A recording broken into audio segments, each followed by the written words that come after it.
Hey everybody, welcome to this first live stream tutorial workshop kind of thing I'm experimenting with. Thanks for jumping on and having a go at this. It is all a bit experimental. Now we do have the chat. I believe if you're there, throw some comments in, introduce yourself, say hello. Um, I I do have a partner in crime here today who's jumped in at the last minute to help me out. That's Matt Valescu. I almost got it right. Sorry, Matt. Rushed it. Matt Vass. So, uh, so Matt is going to help me with having a bit of a conversation as we do this and reading your questions to me. So he's just going to be in the background. So yeah, if you've got questions, throw them in. I see a few people down there. Dave Gray's book, Lee Herbert. Hey guys, good to see you. Well, virtually, and a heap of others. Wow, look at you guys. I tend to rabbit really quickly on these things, and so slow me down if I get going a bit too fast. And I also tongue tie myself because of doing that. But anyway, what are we doing today?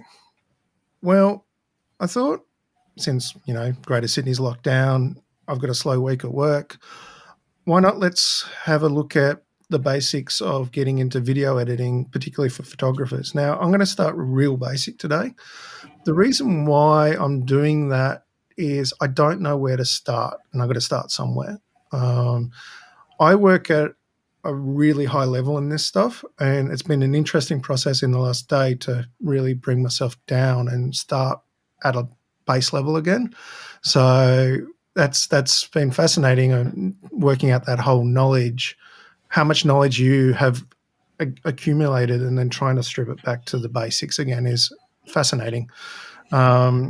So what we're going to do is I'm going to cut a video together using some footage I captured yesterday of my daughter and her new kitten. So it's pretty cute. And at the end, you guys will have an idea of importing footage into the editor, editing it, adding some photos, doing some transitions, adding B-roll, and exporting it. That's the idea anyway. I'm hoping we can do this in the hour. I've got some notes here. If it doesn't happen in the hour, well, then maybe we'll what's the word? Revisit and continue in another session, maybe next week or whenever we work out this to be a regular thing. Thanks, Matt. All right. So first things first, let's have a look at the really, really Hollywood. It isn't Hollywood at all. Video I made yesterday, trying to bring myself back to the basics of what everybody starts with. All right, let's hit the share screen here. All right. Hit share. I'll get rid of me for a minute.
Okay.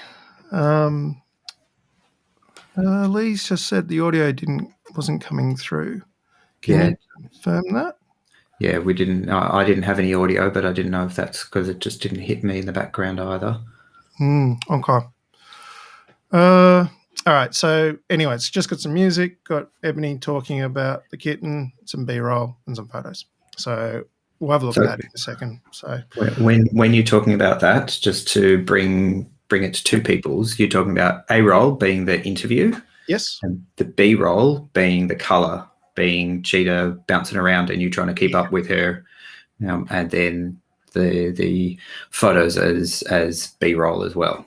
yeah. So basic idea when you're doing a video is you can do it straight to camera like I'm here at the minute, or you could, when you want to take it to another level and you want to make it a bit more interesting, you basically do your interview or whatever you need for your audio, and then you as you said, put color in. You put B-roll, which is stuff which helps give context to the narration and stuff. You see it all the time. Yep. In pretty much any sort of corporate work or anything like that. And it's really simple. You just basic production, do your interview, get your audio, what you need to do, in this case, a quick interview, and then go grab a lot of footage and then throw it on top. And that could be stuff you've shot. It could be stock. It could be photos. It could be anything. Sure. Graphics. There's heaps of different things you can do. Yep. So what we're going to do, the first thing we're going to do, right, is I'm going to share my screen again. All right. Which screen do I want? That one. All right. So everybody see my screen. I'll do a picture-in-picture look. All right. Is it too small? I'm never too sure. Anyway, what you do, you go shoot something on your phone, on your camera, whatever it is, and you've got files. Now, one of the things that comes with, particularly if you're shooting with DSLRs and mirrorless, and that is you end up with files, and I've just offloaded, looking like this. They're kind of nonsensical. Like, they obviously have something, but they're just incremental files, which, mean nothing in the grand scheme of things. And that's a bigger problem if you do this regularly, because your camera resets, you get the same file names again over and over and over again, and there's no context there. So if you ever needed to go find something, good luck, unless you're really good at file management. So the first thing I usually do is I grab my files. Now, just the MP4s, not the, in this case, the XMLs. We'll ignore that. That's just what comes with my camera. Your cameras will differ. I throw them in a renamer, which is this thing here. You can get a different, there's lots of them out there. And then in this instance, will just create a sequence rename like Ebony. What's your renamer that you use, Bruce? It's just called Name Changer. It's just a free one online for the Apple. For Apple? Name Changer, did you say? Yeah, Name Changer, one word. Okay. Yeah. And then I add at the end, it has over here like what the name is and then a digit. So I tend to do this. This is really basic. I go into a lot of detail in what I usually offload because I've got crazy things going on like color gamuts and stuff like that. But just like I usually do, first things first is the project identifier, usually a descriptor, and then a sequence number. And then I hit go. And that gives me more context later when I want to use this footage, or if I need to hand it over to somebody and need to find it. It's way easier, and it's good practice to do this. Now, if you're doing lots of different shooting, lots of different cameras and stuff, I would probably break it down to either cameras or days or both. Use your folders. But whatever you do, set a good consistent structure up, because it'll service you in the long run, and it will really help you with your file management and your data management over years, actually. I've got hard drives everywhere, but I know what's on them because they're all ID'd and they're all got identifiers all the way through. Okay, so we've done that. We've offloaded. We've renamed. Let's go to the next thing, which is to get our editor. Pardon me. All right, so my editor of choice at the moment is Blackmagic Davinci Resolve, which is an Australian product made in Melbourne. Initially, I think they've got places all over the world, but their headquarters is in Melbourne. there are other options. You've probably heard of Adobe Premiere, which is really popular, and Final Cut Pro 10, which is also very popular. Now, I've used Premiere extensively in the past.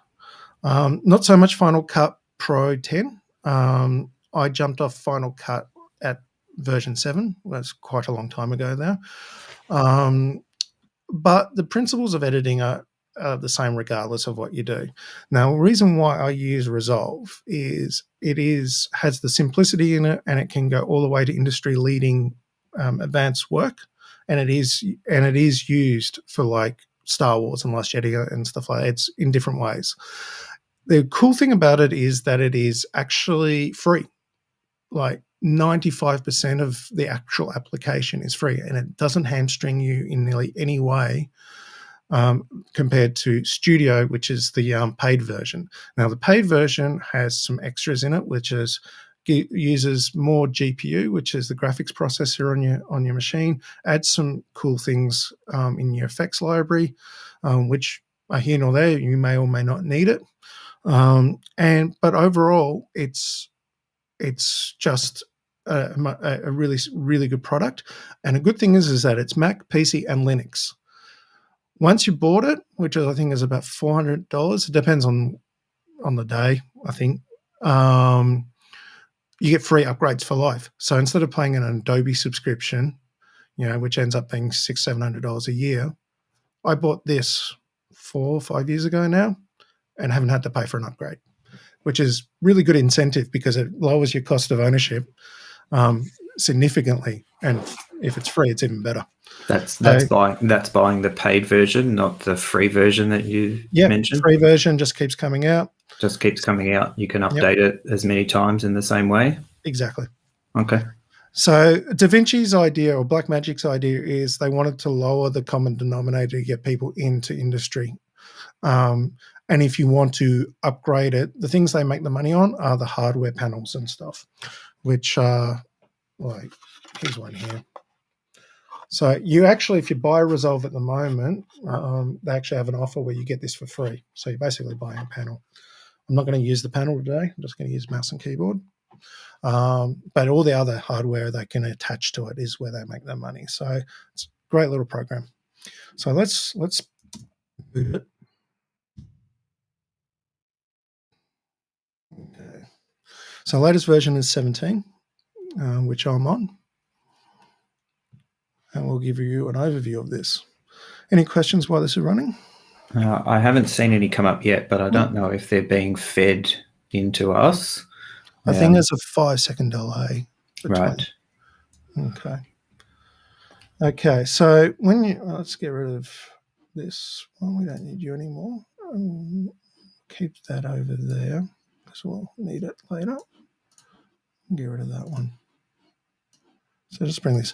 When you open it first time, it looks something like this, or it could like this, but it'll probably be empty. Obviously, I've got lots of different things in here. This may or may not be open, and it's not really relevant to you unless you work in multi environments with lots of different people. So ignoring that. So you can close that if you want.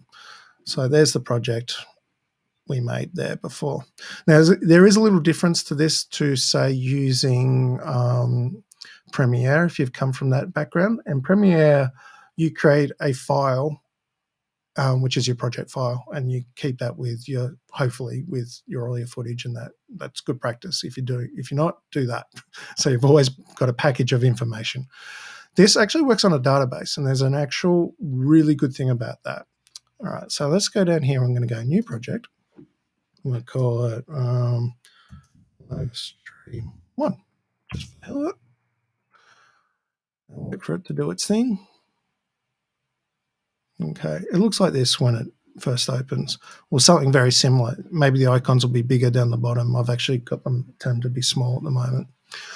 Okay, so it looks weird if you've never seen something like this before. And these icons down the bottom are, what are these? What's that? It's always overwhelming. This is, to me, the same as if, particularly because I'm aiming this at photographers, the first time you open Lightroom and went, what? We've all probably done it if you've used Lightroom. All the tabs along the top. What does develop mean, and what does slideshow mean, and stuff. Kind of same sort of thing here. So we've actually got these ones down the bottom, which are media, cut, edit, fusion, color, Fairlight, which is audio, and deliver. Now, we're not going to go through all these in any way, shape, or form. There's a lot in here. This is a full system. It can go end to end from media management all the way through to VFX and audio and delivery for cinema, for web, for anything. So it's a lot of power on the hood, but we don't need to use all that power. If you just want to do a simple video like we're going to do today, that's also very possible and very easy. So the first tab is actually the first tab we need to look at. So it's down the bottom and it's called media. This is where we actually bring our footage in and all our assets. And you can drag them into the other areas, but there's a catch to that, which I'll show you in a minute. Particularly if you're working with things with images, which I know a lot of you guys probably do. You want to do a slideshow or something like that. That's the reason why I added some photos on the end of the video. All right, so at the top here is your basic tabs. So you got media, you got clone tool, which will ignore audio, metadata, inspector, capture, and stuff. Most of this is not useful, but the media storage is. So you can actually use this to drill down to your files. I've got a folder called footage, which is what we just used, what we offloaded to. And so this one here is actually what's on the hard drive or wherever you're pulling it from. And this down here is what is in your actual project. So we're going to pull down those files. At the moment, my project is set up differently. It says change frame rate, and I'm going to go don't change because I've actually got some files here which were shot at 25 frames a second and some which were 50. Now you can see these in different ways. If you want to see it, you can come over here and look at it just as icons or as a list. Icons are obviously useful if you're just a visual person. Do you want to probably just bookmark frame rate stuff to chat about as well? 25 frames to 50 in the future? Well, actually, let's quickly talk about that. Okay, so frame rates. So cameras obviously shoot frames per second. Now, there's lots of different frame rates out there, but I'm going to assume most of the people here are watching from Australia. Our Australian frame rate is 25 frames a second, also known as PAL. In America, their frame rate is called NTSC, or 29.97, or 30 frames a second. And standard cinema is 24 frames a second. A lot of this is just like numbers, like, whoa. But your cameras are probably set up either for 30 or 25 if you're using DSLRs or mirrorless. I recommend, if you've got your manual on that, or if you want to have a dig through, in Australia, set your frame rate to 25 frames a second. The biggest reason is that our actual power in Australia works at 50 hertz, and America is 60 hertz. So if you shoot something inside with lights, depending on the lighting, and you're at 30 frames, you can get flicker in your footage. 25 should alleviate that, except for some of the cheaper incandescents and stuff like that you can get. So that's a really good thing, and it's closer. When you see a lot of YouTubers, if you ever watch YouTubers and they go, oh, I shoot in 24 frames a second, 1 frame a second ain't going to make much difference for us. So go to 25, and it's going to save you some hassle with dealing with dodgy lighting in the long run. So other frame rates, like I've got in here, I said there was some 50 frames and stuff like that. That's because my camera can shoot faster, and it means that if I wanted to, I could make it half speed and slow motion. Not going to do that today, but it is an option, and it's something we can play with in maybe a future video. Is that good, Matt? Yep, that's good. Just frame rates are important things. I think that people they're really important. Yeah, especially when it comes to shooting something specifically for slow motion instead of just slowing it down in the edit afterwards, which is the other hack way of doing it. Yeah. So one of the things you will also know is if you're using your phones are generally always, like anything American comes out, is usually set as 30 frames or 60. So you can go into iPhones, and I'm not sure about Android. I've never used Android to actually reset or change the actual frame rates. So if you want to avoid, you'll notice it more in like if you go into slow motion on your phones, if you've got newer phones, you'll see a lot more flicker, particularly because they go, instead of 100 frames a second, they go to 120 frames a second, and the cycle is off to the power and to your lighting, and you start getting a lot of flicker in your footage. That's a big rabbit hole. All right. One of the things I'm going to show you, though, one of the good things about Resolve and its database system, before we go any further, is how it actually can save your bacon. So down the bottom right-hand corner is a little cog, and this is your settings. Obviously, like a settings page, there's heaps of stuff in here. Don't get overwhelmed. We don't need to look at all of it. We just need to look at one thing. Actually, I have gone to the wrong spot. There's actually two settings pages in Resolve. There is that one, which is the project settings, and there's the overall one, which is up in your preferences. Preferences is more for using it per project, all the projects. Like, it's just an overview and it just works for everything. So up here, you've got system and user. So system is more about your actual computer and what you're working with and plugins and stuff. And user is about your experience. One of the good things in user is the project save and load. And this should be on by default if you've just downloaded 17, but it's not on the older versions if you've got it. And it has here called live save. What that does is every time you do something, it saves it to the database. So if you crash, and all programs crash, you'll only lose the last operation you did.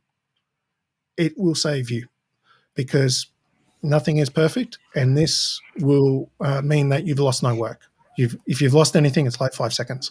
And I can tell you as well, Bruce, that because I'm mostly in Premiere, still Premiere has the same autosave setting on it. You'll see it flash up on your screen every probably 20 seconds, 30 seconds or so, that if you don't do a control save, it's doing a project save for you as well, and you'll have a rescue file there in the same sort of way. Yeah, so this kind of does something different. So live save is literally every action you've done through the program as you're doing it, so you can always step backwards. Project backups, there's a little checkbox there as well. That is actually, you can set it how often it backs up and does an actual snapshot, like you're saying with Premiere. What you can do is, if you're not so concerned, you can set that to 5, 10, 15 minutes. And then and how often it keeps it. So it says perform every 2 minutes, hourly backups for the past 2 hours, and daily backups. So it does sort of incremental. So one of the good things I've done in the past, it's not on here at the minute, is I actually put that project backup location, say, into a folder on Dropbox. So I've got a backup of a backup. And so that syncs all the time. So that one's really useful. Grab that. Jump in that, check that.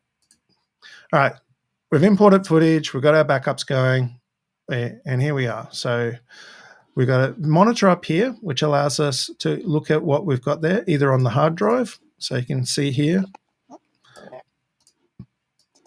or what we've just brought into the project. So we've got, I was silly enough to do this interview at the end of a card, so it went from card 1 to card 2 on me. So that's useful, and we can show you that. And then we've got some basic B-roll here, which is just of the cat. What else? I've just brought this in straight onto the project. This is not a great thing because you end up with just a massive files, like it was like you dumped everything into a folder on your hard drive, but in your project settings. In your project bin here. So you get over here, you can actually create new bins, which are folders basically. And what I would do is put all my footage into there. So we've got it all contained. Now, if you want to, you can actually make a folder in that for, interview or day 1 or day 2 or drone and camera or whatever. So keep yourself organized. One of the things you can do is you can rename the files. And that is kind of useful as well, because at the moment, as we did with done our generic sort of naming on the file structure, but in here we can do it per clip, and it doesn't rename it on the file. It just does it in the Resolve, and it's really useful for actually what do you call it? For looking on the editing timeline later. So instead of being Ebony Cheetah 1 MP4, I can call this interview 1. I know this is interview 2.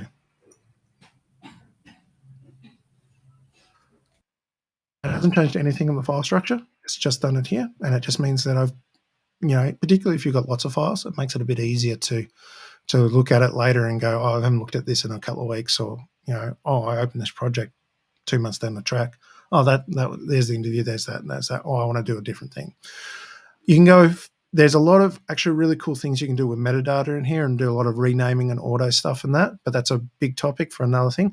What you'll find is every single area in Resolve could be like a full couple of day workshop minimum. But we're just doing the basics here. So this is useful just for you, just to get yourself moving forward. All right, so we've got some B-roll here, an interview there. All right, so let's maybe, just for the sake of it, we'll make an interview bin. We'll make a B-roll bin. And we will put those in there. You can select multiple things just like anything else with drag with with shift to select multiple, or use on the Apple it's command, but I think it's control on the PC to select lots of items which are not just sitting next to each other to drag and drop. Okay, so let's make our first timeline. All right, so I'm going to go into the interview, and I'm going to select. Oh, actually, just realised I put everything there. Check what you're doing, Bruce.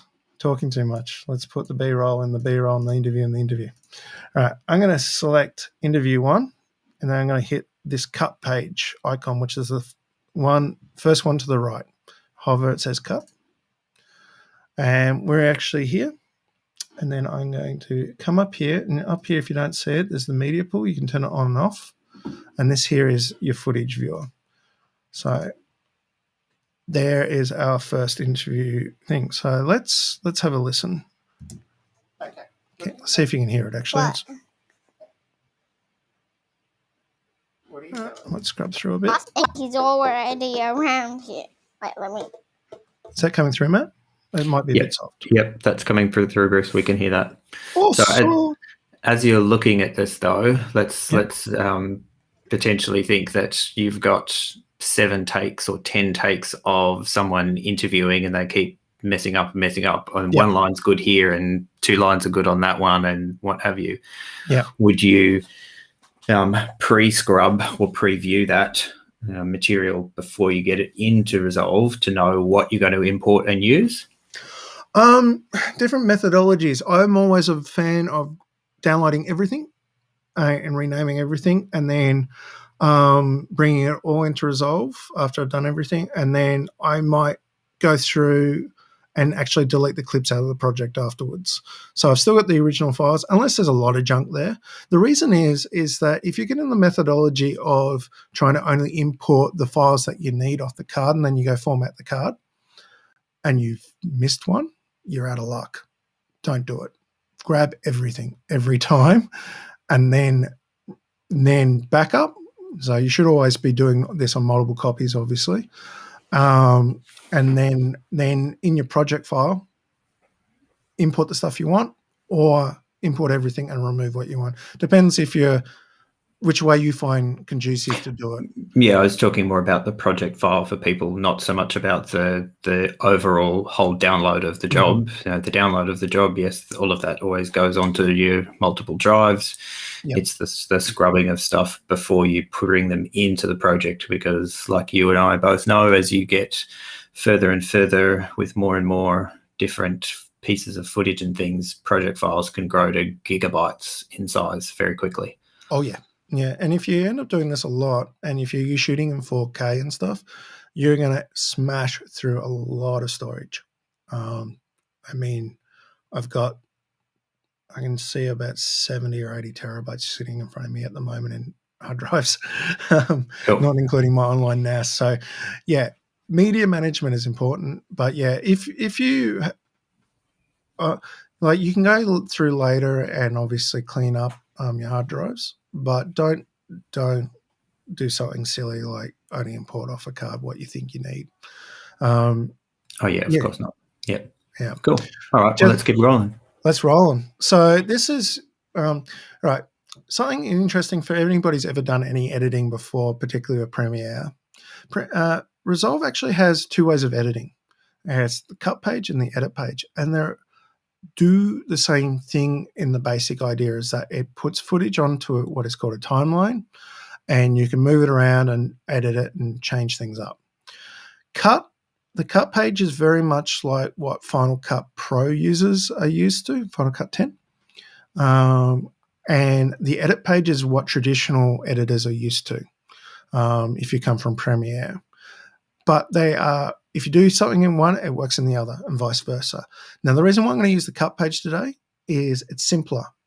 It's kind of a good way to get started. But when you get into becoming more nuanced and getting in deep with your edit, the edit page will become a bigger friend to you, but there's a lot more complications there. So for photographers, we're going to start with Photoshop Elements before we go to Photoshop.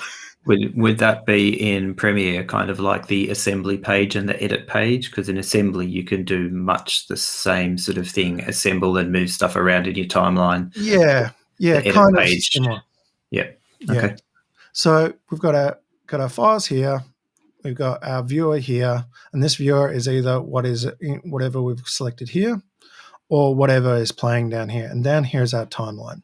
So let's go through, and you'll hear. Anyway, he's already there. So I'm going to give you a couple of keyboard shortcuts. Space will play whichever one you selected. Play and stop. But I find that kind of redundant. Really good keyboard shortcuts to learn is J, K, and L, and I believe these are very similar on Premiere and Final Cut. K is stop, L is forward, and J is backwards. Now, the reason why these are more useful is they're right next to each other, and you can literally just go forward, back, etc. Stop. But if you double tap them, either way, like forward or back, you'll actually speed your footage up. So if I hit L, it plays at real time. Double tap, it's now at 2 times speed. Double tap again, at 4 times speed, etc., etc. And it does it the same on the way back. So if you really want to scrub through things without using your mouse a lot, it's a really handy way of moving. So let's have a look here. So we've got a basic interview here. Now the audio here is a left and right, but we only need it in mono. We'll deal with that in a minute. Cheetah the cat. So we just want to grab some of the interview. Now I'm going to hit I for in, and that means everything before this I don't want to look at. Cheetah and you the see cat. up here that it is it has changed this marker, which you can drag to make it a bit more finessed if you want. Cheetah the cat. So we want Cheetah the cat, and hit O, and O will set the out point. So we've just selected a small slither of this interview.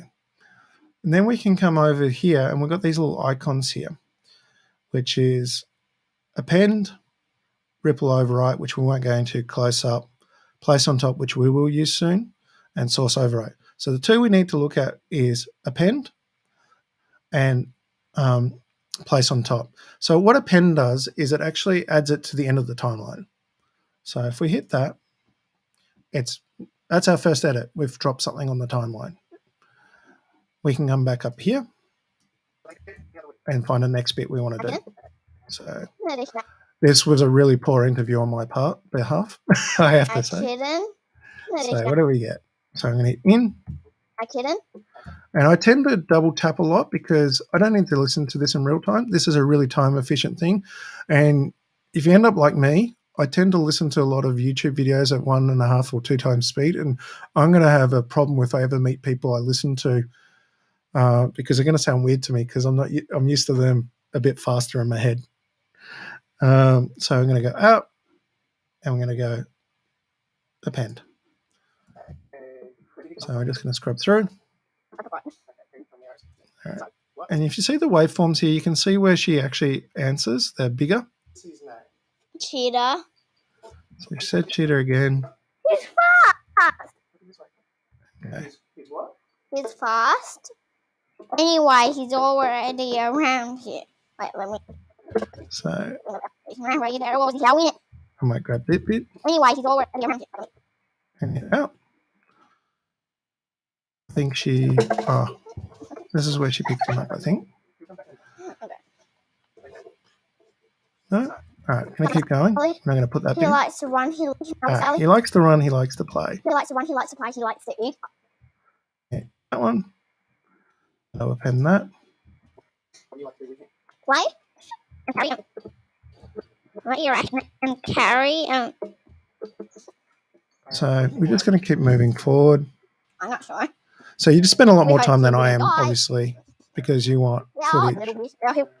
Yeah, And your interview in we a hope white he ray. wouldn't die. I asked him what will happen with him. I don't want him to Got die. what? Some bath toys. Some are my toys. Anyhow, so we're not going to do anything really amazing in Hollywood here or very useful in respect to narrative, but just for the sake of just dropping some footage down. So we've got a couple of clips here. Now, you'll notice that there's this line at the top and this line down the bottom. All right, the top one is actually all your footage. It's your whole timeline from beginning to end. And as you can see, I can go back and forward, and you don't need to zoom. Down the bottom is your actual close-up. So this is really useful because you can, instead of having to go back and forward, because in a normal editor, you'd have to zoom back and forward, and there's keyboard shortcuts, and you get very used to it. This one just gives you both straight away. And the good thing about it is, say, if we want this clip to be somewhere else, we can drag it and say, I want it there. And it will rearrange. And I'll just rearrange the clips as necessary, which is useful. And you can do it down here as well. And you'll see that it drops and it just rearranges the footage. So what you can do is you can go through your interview, grab all the bits you need or think you need, append them to your timeline, listen to it. So you can come down here and listen to it. Cheetah the cat. And then rearrange it as you need to. One of the other things that's useful to do is to edit via audio, not just visually, particularly with interviews. Interviews are about the audio more so than the vision. The vision you're going to, after a while, put what we call B-roll, what we talked about before. So one of the options you can do here is you can come over here to this side here and there's a thing called audio trim. So if we now come down here and select the edge, and you'll see that the icon changes, it will actually show me, instead of the vision on that clip, it will show me the audio. So I can go, I can come right up to where she talks. Cheetah the cat. And then I can do the same on the other side. You don't want to make the gaps butt up right against each other with the audio because it sounds like nobody's breathing. But you can look at this and go, okay, this is where I want that and that. And you can use this for obviously sound effects or anything like that. If somebody's sawing something, you just want that saw action or whatever. A kitten. So we can trim these back and forward, and you'll see that the timeline moves with it. So you're not worrying about overriding anything or anything to that nature. All right. So we've laid out our interview. Obviously, this is not the same. It's quite disjointed. Doesn't make sense, but you hopefully get the idea. So now we want to add some extra information on top, what we call B-roll. So if we go up the top here, and we've got our little folder, our bins. We've got master, which is the beginning, and then we've got our footage, and then our B-roll bin. So we can come up here, and we can scrub through this the same way to find what we want. There's cheetah. He's only 15 weeks old. He's a bit of a terror. And the same thing, we can I to grab the bit we want. Let's do the bit where he looks over and runs away. There we go. Hit O. We got it. So we can come down here. You go, I want to put cheetah there. I'm going to come back to the shot. The in and out point is still there. And we can go to our place on top. And it's placed it on top of the interview. So it's not actually overriding it. And so if we want to, we can move this around to get it into the right spot if we didn't get it in the right spot in the first place. So we can come down here and hit play. Hi, kitten. We got what? Some bath toys, some of mine. So obviously we don't really want Ebony looking away from camera. We might find another bit of B-roll.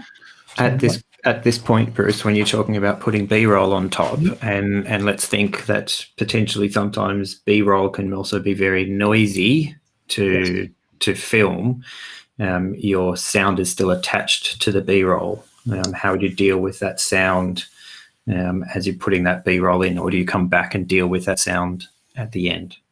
There is a way of doing it, and thank you for asking that question. In this instance, there is no sound on the other channels, but you are correct.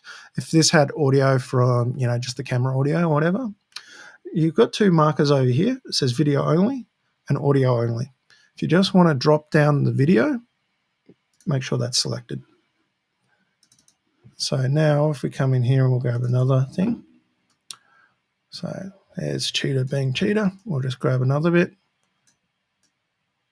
I don't know, anything like that. And then if I now place that on top, I'll put it back, we'll drag it over here. It won't have that audio issue. Oops, let's get rid of that. Oops. So you've eliminated the audio before you've brought it into the timeline. So now I'm just going to jump over to the other edit page. And you'll see here what you're just talking about. So I'm just going to hit a button. There we go. So I'll just make this bigger. So you can see it. So this is the other version of the edit system, which we can go through in more depth in a different one. But you can see here, this is the same thing. These are the clips of the interview. These are the B-roll. And this is the audio. If I turn that on, so they're attached. This one here is that first one, and it does have that audio attached because even though it's silent, it does have audio on the file.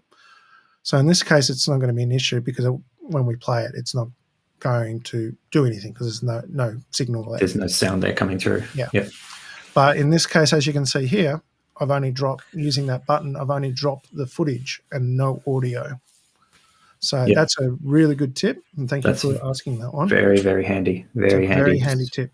Especially when you're compiling. And it's the same thing as like if you wanted, let's just for the sake of it, go back to the interview because that has audio. So if you just wanted this bit of audio, but you didn't want the footage for whatever reason, you can flip it and just go audio only. And we'll go, when you say place on top, it'll actually place the audio underneath, just to be confusing. So for those who are in Premiere, like me at the moment, do you know if Premiere has a similar option when you are placing stuff? There would have it. It definitely would have it. It's been a while since I've used it. That's okay. We can go and research that and have a look. Yeah. Any editor will allow you to use video audio only drop-ins. The good thing about it is if you get really proficient, you can get to a point where you don't even need to touch a mouse. You can do everything on a keyboard. So old school editors use just keyboards, which I don't think I'd ever get to that point, but I get pretty close to it. So yeah, and you don't want to be always dragging and dropping and doing things. You just want to be, I want that, and become really efficient. So Lee would be the one to ask, actually. Lee Herbert, if he's still on there, if Final Cut does it, because he's a Final Cut trainer. And Premiere, I'm pretty sure, has it as well, but I'm not exactly sure what the commands or the icons are at the moment. I Cool. still work in Premiere, but it's usually when somebody needs me to do it to go to After Effects or something like Go that. to somewhere like that. All right. Yeah. Look, we're got 15 odd minutes or so until the All right, hour. cool. Let's see if we can get this done. All right, I'm going to get rid of that audio, so I can just hit delete. All right, so here we go. So we've got that. I'm going to. All right, we're going to go back to the media pool. We talked about you can do photos and other sort of objects as well, other assets. So I'm going to create a bin called photos. I'm going to come up to here because I've already got some photos, as you're seeing. Now, what will happen is I'm going to just turn this to how it normally would look.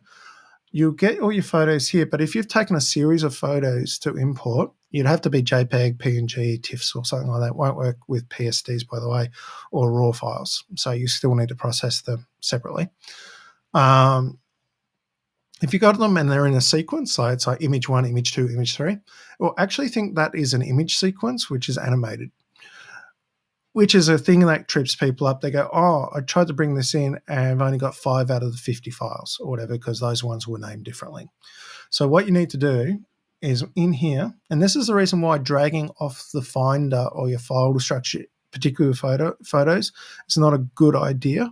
You can do it with video and audio, but with still images, particularly if they're sequential, it's better to use the actual media manager and go through the actual this way, because then you can come up here and go show individual frames. And you see that we've added a few more images here because they were in sequence. That one trips people up pretty quickly, particularly if you want to do slideshows. All right, so we're just going to grab them and we're going to drag them onto the photos area.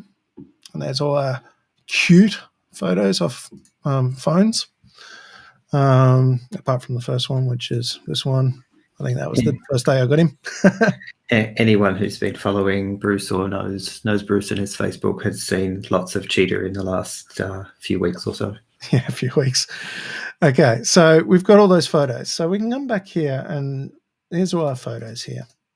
So you can actually select all these if you just want to do a quick run and dump and drag them onto here. Actually, why aren't you going for me? Should just work. Well, let's hit the append button. We'll just append them at the end. Oh, what have I done? Not on the right spot, that's why.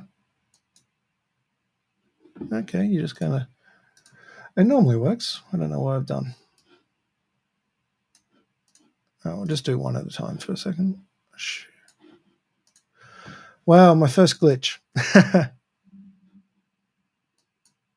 That's right, there hasn't been many glitches. It's, as I said, I don't operate like this normally, I have to admit. You can also see it works on the HEIC files as well, which is really useful. So if you're shooting off iPhones or anything like that, you get the newer codecs still work.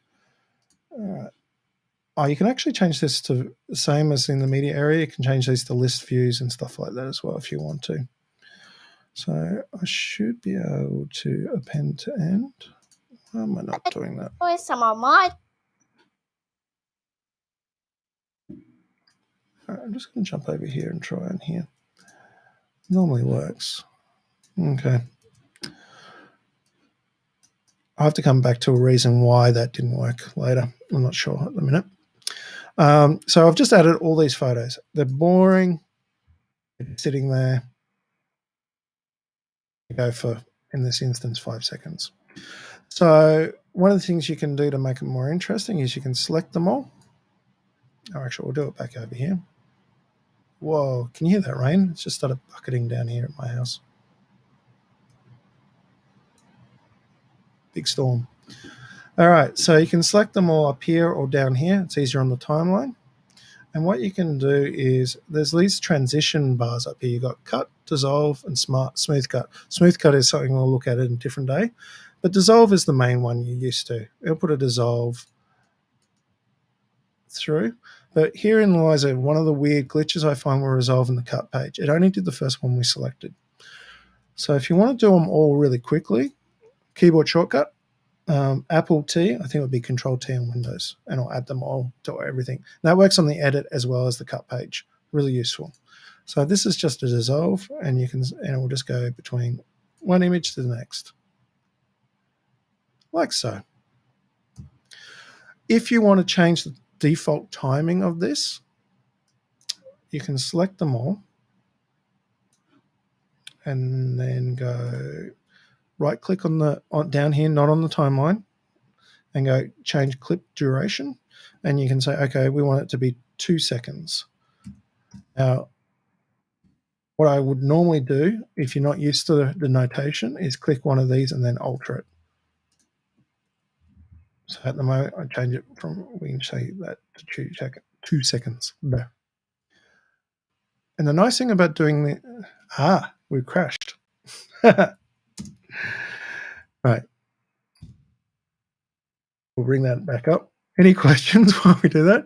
But the reason why, the good thing about doing it on the cut page as opposed to the edit page is there's more steps involved to actually get rid of, to not have any gaps. Because if you change the duration from 5 seconds to 2 seconds, it would normally leave a gap between each of them because there's a gap there now.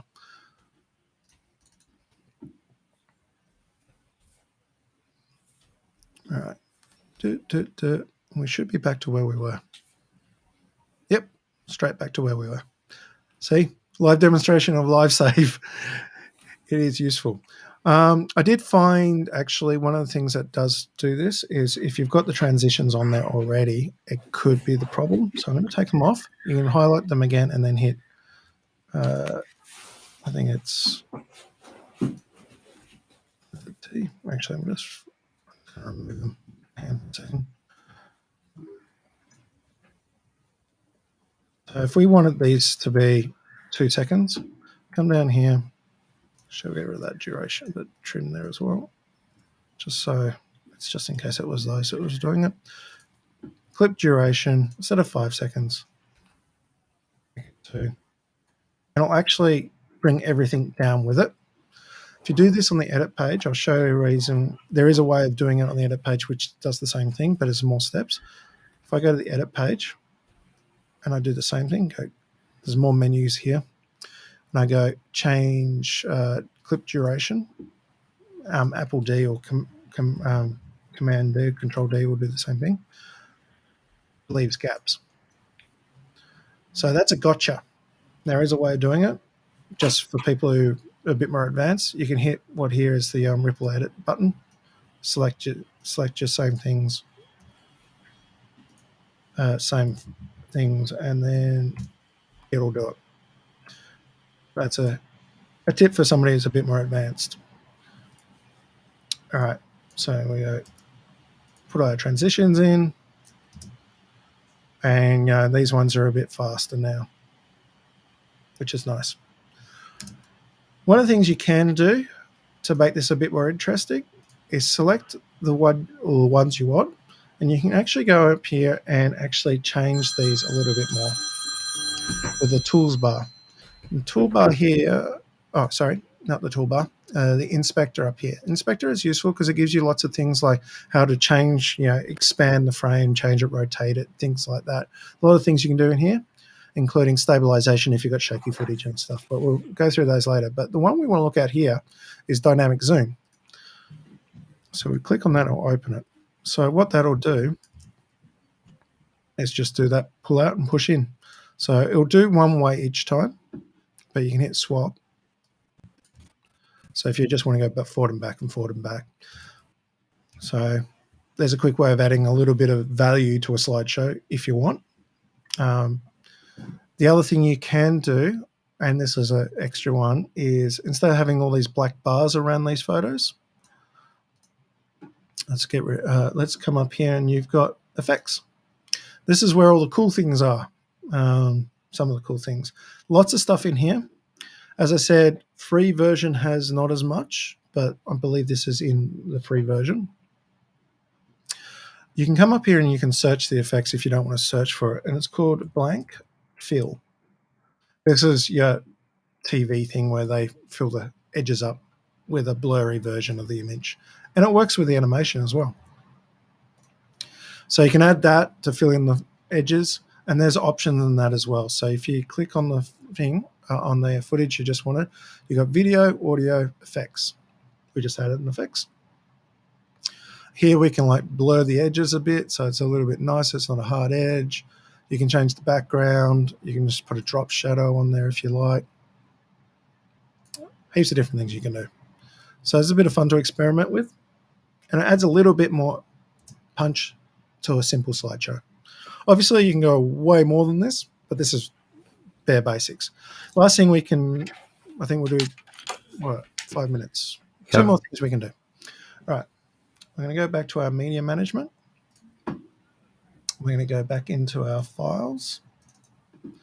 We've got music here. If you don't want to create bins all the time and you've already got it sorted in folders, you can just drag that down to here. If you drag it to here, it'll actually just take the files and put them in here and won't put them in a folder or a bin. If you put them here, it will make a bin. So I just grabbed some stock music from artlist.io, good site, and we can actually add that onto our edit. So we're going to come over here. We'll go back to media pool. Pretty simple stuff. All right. So what we'll do is we'll come back on our timeline to the beginning, grab our audio, and then we'll just go place on top, or in this case on bottom. And as you can see, it's a lot longer than the footage we've done. So I'm just going to trim it back. And then we've got a bit of music at the bottom. If you want to alter the volume level, click on the actual file on the thing on the timeline, and you've got volume up here. So I know this is good to be really low. Cheetah the cat. Maybe not that low. A kitten. We got what? Some muscles. Quick and simple way of adding some music. If you want to do things like actually volume up, volume down, there's a lot of better ways of doing it, but for a simple way of doing it, we can use the split clip system. So what is that? So if you've got, you can do this on file, on audio, on video. There's a button here which says split. So if you want to split a file and move, I only want this bit and I don't want that bit, or I want to take that to another spot, whatever, you can use this to just cut the footage or the audio in half, or at the point here. So if I hit split, it puts a gap here. So I've got now two areas. What I would do is I want this bit to be louder, come in and add the volume. This bit to be softer, say, reduce the volume. You can see the waveforms are moving. And then I would add a transition there. And you can actually make these transitions longer or shorter by just dragging them up. So I just want it to fade between the two volume levels. Do that as you need to. And if you need to put it in a different spot, because it's the same clip, you can just grab the middle, move it around. There are other ways of doing this, and there are better ways of doing this, but for simple, quick and fast, this is a good way of doing it. Last thing is if you want to add a title. So in your effects, or up in here as titles, let's get rid of the blank, you've got all these here. So if you just want to do a basic text title, and there's one here called Text Plus, throw it on top. And then you can go. And then you can change your size, change your font, do all that sort of stuff. If you want to add some different things in there, like colors or shading and that, there's a thing here called shading. It's a little tricky. It says shading elements, and you've got all these here up to 8. If you just go through these, you'll see that they do different things. First one here is solid white fill, priority. This one can add a red outline if you want. You can turn it on and off. So the number one is what's actually happening directly, like your font and stuff. 3 is drop shadow. Just turn it on, and then alter to taste. You can fade these in and out as well. So you can come in here, put your transition at the beginning, put your transition at the end. And there you go. So that's real simple stuff there. When you're finished, and I know this is sort of this crazy overview and it's kind of piecemeal, on this page, you don't need to go to all the other pages to do anything. There is a delivery page for doing a lot of different stuff, but this page actually, on the cut page, actually has quick export. And here you go. You've got a few different standard flavors, H.264, 265, ProRes, and you can do directly to YouTube video, Vimeo, and Twitter if you want. You can hit export, put it in. What I always do is next to my project, I make an exports folder, give it a name, give it a version number. I'll just hit save on that. And it will get the job done and the file will be ready to go. One other thing which is useful, because you may get sick of looking at the small file window, the small viewer. It's actually taking a lot of time because I'm running too many things like live streaming. This will usually be done in 2 seconds. All right, so that's done. You go to your folder, do what you need to do with it. But if you want to view what you've done full screen or what you're looking at full screen, you can use the key P, and it'll actually go full screen for you. And I'm pretty sure that's done there. And then you've got your space bar to start and stop, and or your JK and L. Like so. The only other thing that is useful is to know off the bat is this little button up here, which is this little what do you call it? Speaker button. That's sound. Actually sound. That means you can, if you're just working and you don't want to listen to the interview and you're just dropping B-roll or whatever, you don't want to listen to it all the time, you can just hit that and it will mute. It won't change your audio. It will just mute it from output. And then you can turn it back on when you're ready. That's really useful because if you just want to crank, iTunes or something like that, where you're just throwing things down, don't want to listen to the interview so much, you're just getting into it, you can just turn the music off or the sound off and just get into what you want.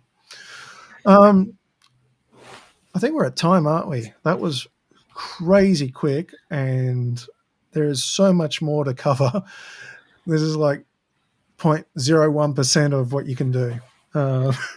I'll say this though, in what you've put down, it looks a lot like Resolve is, or DaVinci is, much more user friendly, and a really nice jump, I would say, for people who've maybe been using iMovie, and I still know a couple of photographers who use iMovie to do all of their outputting because they edit very simply. But this looks like a really nice transition, because Premiere can look extremely daunting when you look at Premiere to begin with all of the windows, but DaVinci just looks like it's a little less like the scary kid on the corner at the block. Yeah, it's funny because the cut page is only new since the version 16. Before it felt more like, as you said, Premiere, because the edit page was the only way to work in it. That cut page is a bit of a game changer for a lot of people, and it makes it a lot simpler and get you moving a lot quicker. I got to be honest, I jump between the both. As somebody who's very used to the traditional style of editing, I can work in that very quickly. But the actual cut page, once you've got the tools down, is a really good way of grabbing lots of clips very quickly. Particularly if you've got the actual speed editor, which is the thing they give away at the moment. This thing here with a license. This thing makes things real quick. Because it's also Bluetooth controller. It's connected and it's going a bit silly. Stop. Put it down by my feet. They all work together, and like Photoshop or any other program, it's how you use it and the way you want to use it and the best way it works for your workflow. I like it because I can edit with it. I can be all in-house with it. I can go all the way through. I can do visual effects and motion graphics. I can do full audio editing. I can do all that stuff. But, not everybody needs to do that stuff. No, but I think that's a nice sort of game changer for people who are maybe been editing in Premiere and thinking that they can't do enough effects or enough things in that, but taking a next step going to effects or VFX is very scary. Being able to do those things in Resolve is a nice way to do it. Like you say, keeping it all in house in the one place instead of jumping to different things. Even as far as exporting through Premiere, then having to go and use Media Encoder and queuing it into that and sending it through that. Yeah, I agree. And like, there's nothing on those programs. Those programs work well. I do use Premiere and Encoder and that. They do get used regularly, but I'm not as efficient on that anymore because I've spent more time in here.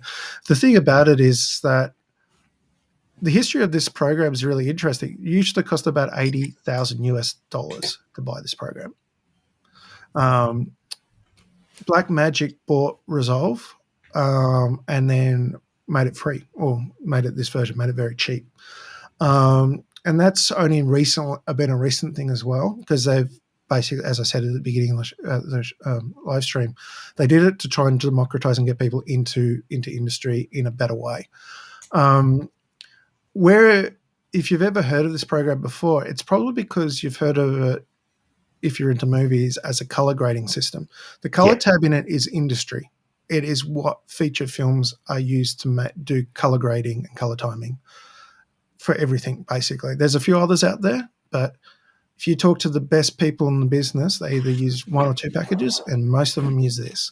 Yeah, that's where I'd heard about it first in the last few years, and since I'd done my video courses and things, and afterwards everything was talking about Resolve and DaVinci then, but that was much more of the color grading after the fact, and people were still editing in Premiere. Yeah, because initially the editor didn't exist in this. So they've added the editor, they've added Fairlight, which is the audio. Fairlight was another program they bought, which is another quite common big industry thing, which cost a lot of money, and they brought it in. But it's one of those tools which it's not perfect. I'll tell you this. There's things you can't do in it easily. One of the things that can be a bit of a showstopper for some people is if you're using like a stock site like Motion Array and that, which has a lot of cool stuff in it for graphics and stuff. Definitely Adobe reigns supreme in that area. Not this yet. Right. And if you do go down the route of color grading or Fusion, which is the VFX stuff and that, the initial shock of that is quite big because it works very differently to anything else you've probably ever used before.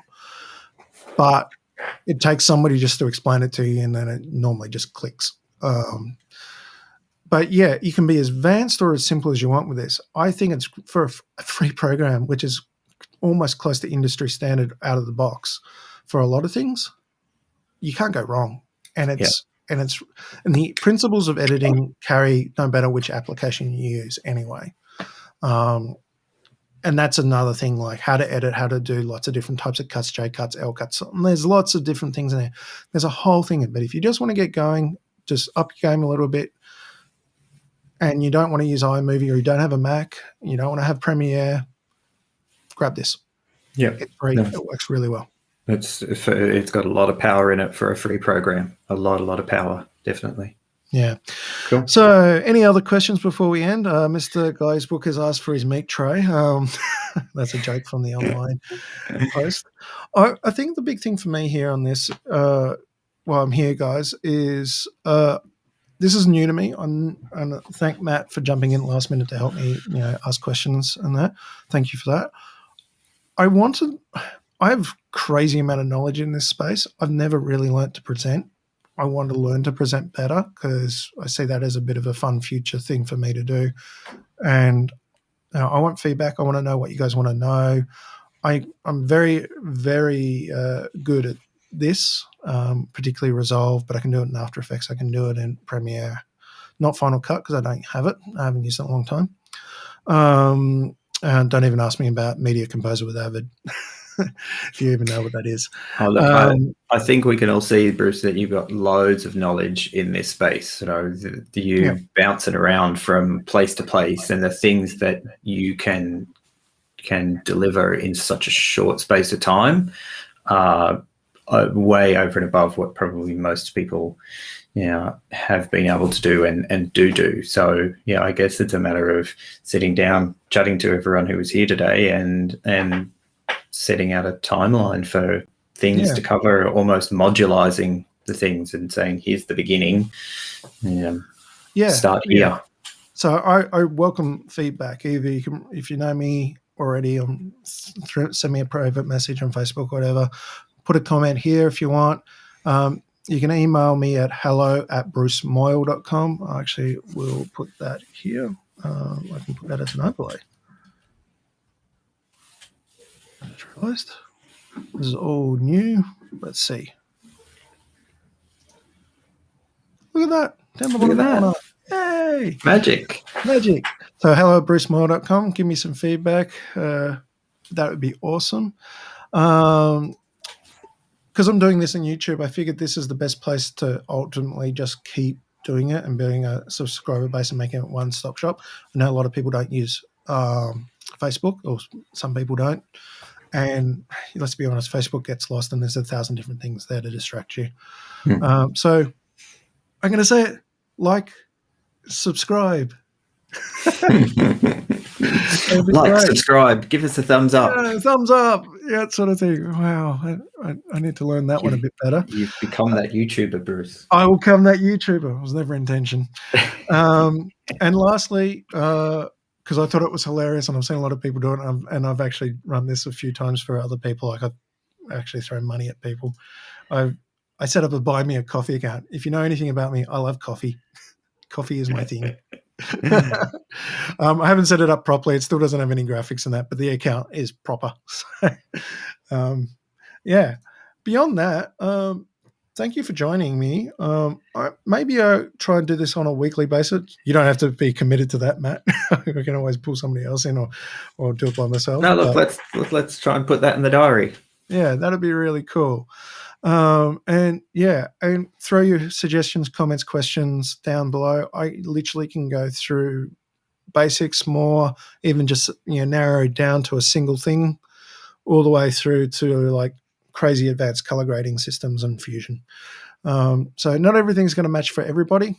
I know that, but I had to start somewhere, and thank you for starting with me. So, cool. All right, let's end this stream, but thank you, everybody. See you next time.